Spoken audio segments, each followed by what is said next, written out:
All right, so let's get into it. This is something that honestly runs deep for me. It's psychology. If you haven't noticed, I've created content around it. I have been studying psychology since college. I majored in it, not because I had some big plan or saw myself going into therapy, but because I've always been fascinated by people and the way we think and how we act and the weird little things we do that sometimes don't even make sense. I took introduction classes in college and then eventually declared it as a major without really having any idea of what kind of career I was going to do. And I remember sitting in class learning about why people make decisions, how they react under pressure, and thinking, man, this is honestly real life. And I didn't end up becoming a psychologist or a counselor. I didn't get a doctor's degree or anything like that. So take all this information for what it is. I am also basing it on experience. Now, life had a different plan for me that honestly is real estate. But what's crazy is how much psychology stuck with me and how much I use it every single day in real life.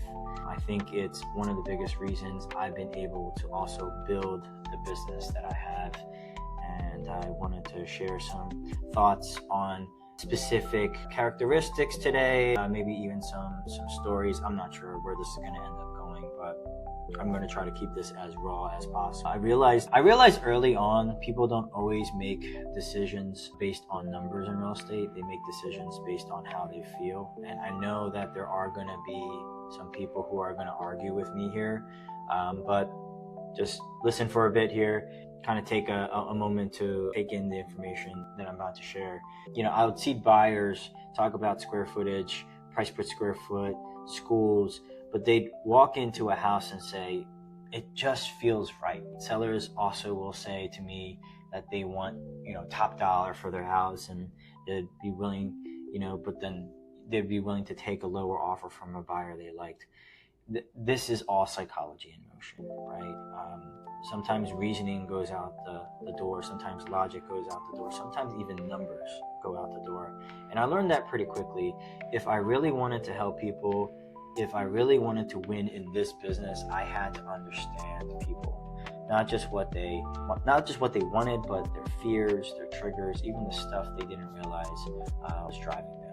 So I'm gonna dig a little deeper, back into everything that I learned in school, to the skills that I developed in negotiating, human behavior, influence. I started to apply it in everyday conversation, every deal, and every client relationship. So don't think that this is specifically just for real estate. I think it really applies to a lot of things, with especially with just dealing with people, right, and being able to connect. I think that's also a good thing, right? I mean, there's a study, for example, let's take like loss aversion, right? People hate losing way more than winning.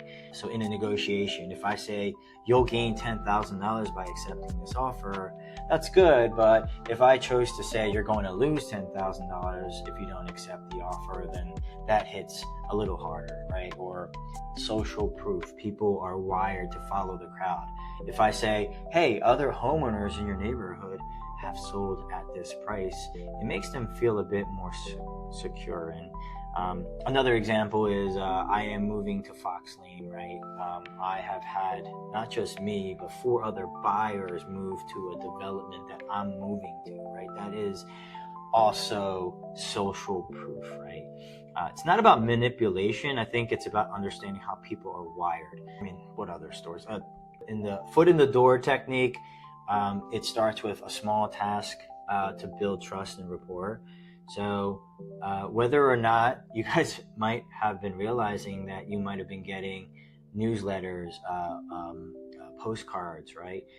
That is also foot in the door technique, right? It starts off something small, then next thing you know, it could be coffee, and then from coffee, it can be a conversation about real estate, from conversation about real estate, it can be a listing appointment, and next thing you know, again, these are all things that I've learned, skill sets that I've learned, and they're just examples of psychological studies and behaviors that I just wanted to share with you.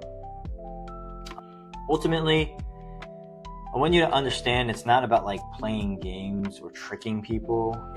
that's what you want to call it. You really have to come with care about serving people. Understanding psychology helps you guide them, but you protect them from bad decisions and building genuine trust, because people are not stupid. People are very, people have some level of discernment to know whether or not you're full of if that makes any sense. And real estate, it's a business built on trust. It's a know you, like you, trust your business. You break that and it's pretty much game over. You can spend years, like I have, building a reputation, and all it does is take one day for it all, for all to be over. So when I talk about these psychological principles, I'm not talking about Jedi mind tricks, right? I'm talking about coming from a real place, understanding people so they can make decisions that they feel good about, and you'll feel good about it too. Now, I want to zoom out for a second and go even deeper, because there's actually one particular framework I lean on almost every single day, not just in real estate, but in life. It's called the Merrill and Reed social styles. I think some of you guys might have heard of this before. And honestly, this isn't just a sales thing.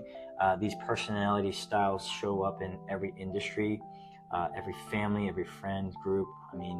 Once you start seeing them, I don't think you can unsee them, but I want to give you some examples. The first personality style is called a driver. So when I think of driver, I think of Kobe Bryant. It's kind of crazy for me to say that, but God rest his soul. It's someone who's decisive, competitive, results driven. They're straight shooters who hate wasting time.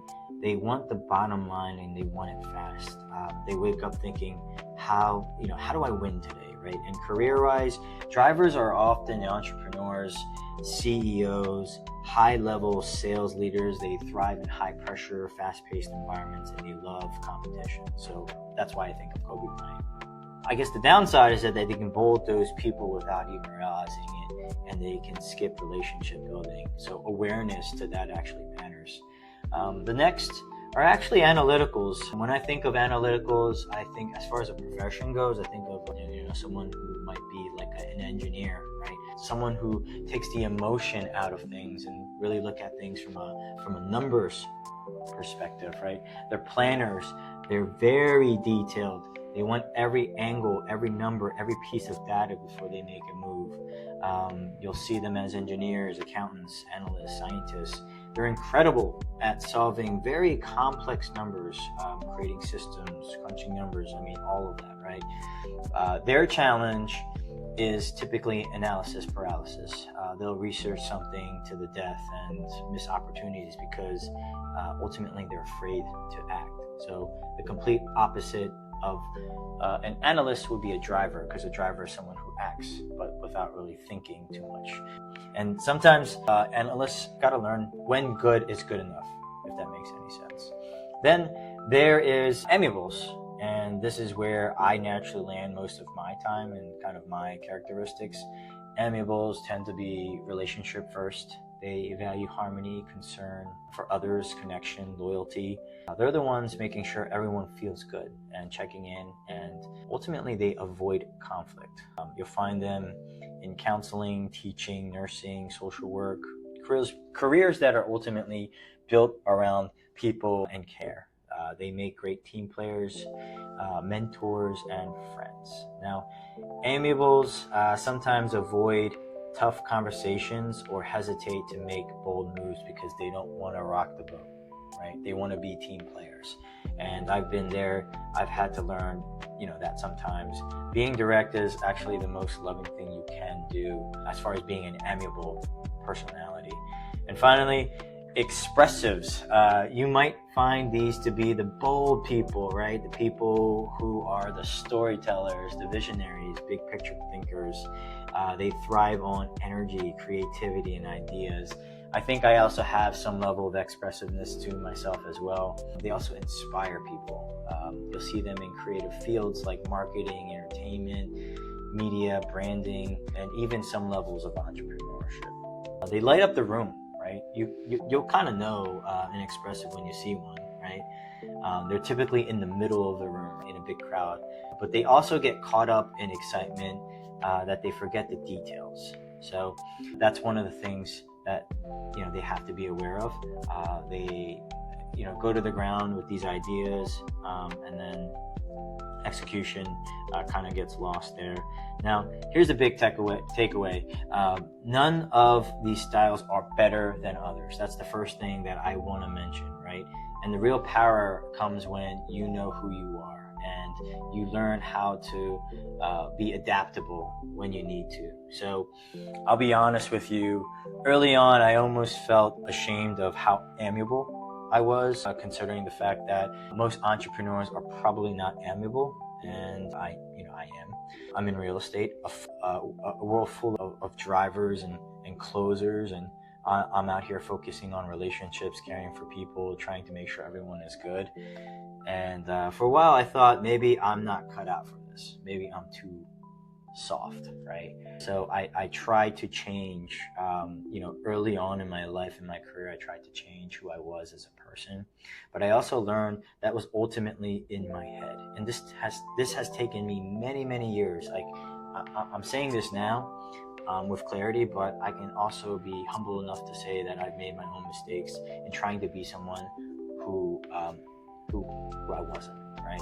So being amiable, being expressive, right? For me, that's that combination that brings my competitive edge, in my opinion, and that's my superpower, and I've embraced it, right? And I would suggest that for you guys as well. My ability to listen, connect, read between the lines, understand, have compassion, have true empathy, that's me, right? When I also learned how to flex and kind of change and adapt into driver mode when I needed to be, or analytical, especially with real estate, when I needed to be, that was also another thing that started to click, right? It's not a one size fits all thing, right? You have to be adaptable. This whole model isn't about boxing yourself in. It's about awareness, guys.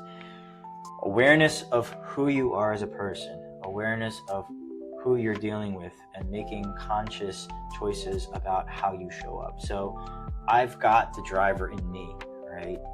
I know how to take action and move the ball forward when I need to in this business. I've definitely got the amiable in me. I build trust, I care about people, and I've got the expressive in me. I bring energy and vision, and when I need it, I can tap into it. The analytical side, same thing, right? That's what makes this so powerful. You don't have to change who you are. You just have to be aware of how you're wired and how to meet people where they are. Because ultimately, at the end of the day, people buy from people who they trust, right? Or you don't have to say buy. People, people want to interact or like or love people who they trust, right? And that's built in those small moments when someone feels seen, safe, and understood. And that's the heart of psychology. That's the heart of the business, right? And that's honestly, that's the heart of life. So here's my challenge for you guys, right? Know yourself, right? Embrace it, lean into it, and stretch yourself when the moment calls for it. That's how you win. If you're listening right now and you had any questions you wanted to ask me, feel free to DM me. So pay attention, watch how people act, listen to what people say and what they don't say, learn to read between the lines, study this stuff, because once you see it, you can't unsee it, in my opinion. And once you really start showing up with empathy and awareness, that's when everything starts to change. All right, so that's it for today. If this hit home for you, reach out. Again, shoot me a message. I love to hear how you're using psychology in your business, your relationships, your leadership. As always, stay curious, stay empathetic, and keep growing. I'll catch you next time. John Lee Real Estate, find you the best rates all throughout Philly like Google Expressway. Talking to people who out of